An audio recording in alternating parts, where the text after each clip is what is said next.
තියෙන්නේ විහාර පිට්‍ය මල් ගසක් මගේ නිවස ඉදිරිපිට තියෙන්නේ.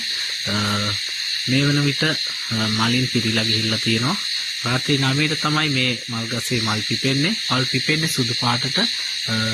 එක් දිනකින් කහ පැහැ ගැන්වෙනවා. ඒ වගේම තවත් දිනකින් තැඹිලි පහ ගැන්වෙනවා. දවස් 3ක පමණ කාලයක් මේ මල සුවඳවත්ව සාකේ තියෙනවා.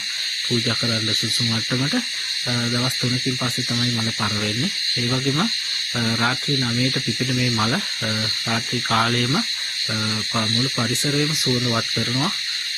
බොහෝ දෙනෙක් කියන්නේ මේ මල් සුවඳට දෙවියන් පවා වඩිනවා කියලා. ඉතින් මේ මල් ගස හදා ගන්න ටිකක් අමාරුයි. ඔබත් උත්සාහයක් කරලා බලන්න ඔබේ නිවස ඉදිරිපිටත් මේ වගේ ලස්සන මල් ගසක් හදා ගන්න පුළුවන් කියන එක. මේ විශේෂත්වය තමයි මේ පාට තුනෙන්ම මල් එක විට මේ සාකේ තුල අපිට දැක බලා ගන්න හැකියාව තියෙනවා.